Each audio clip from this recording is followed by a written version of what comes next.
Oats శనగపిండిని ఉపయోగించి దోశ తయారు చేసుకునే విధానం.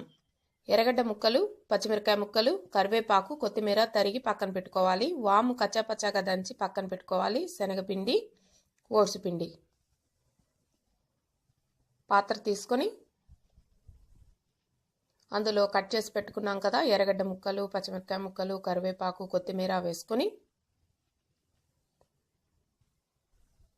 1 కప్పు శనగపిండి వేసుకొని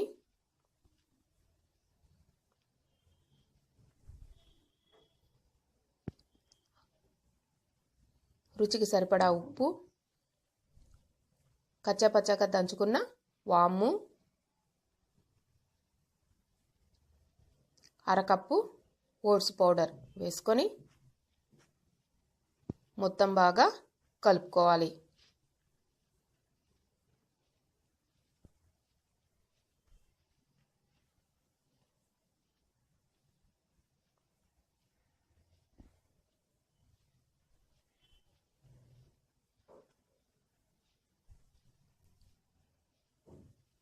తర్వాత అందులో సరిపడా నీళ్లు పోసుకొని దోసపిండి పద్ధతిలో వచ్చేంత వరకు కలుపుకోవాలి.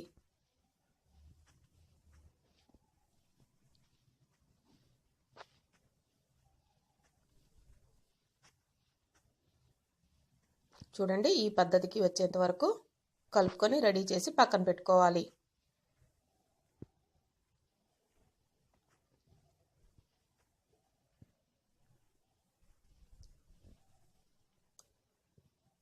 స్టవ్ వెలిగించి తవా పెట్టుకొని అది వేడయ్యాక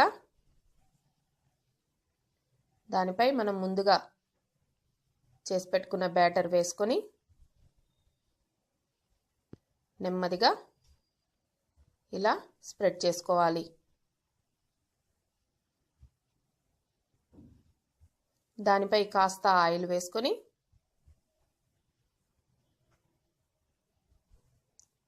ఒకవైపు బాగా కాలాక మరొక వైపుకు తిప్పుకొని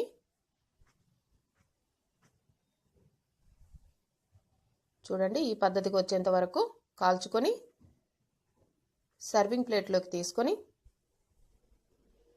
సర్వ్ చేసుకుంటే చాలా బాగుంటుంది. ట్రై చేసి చూడండి. Thank you.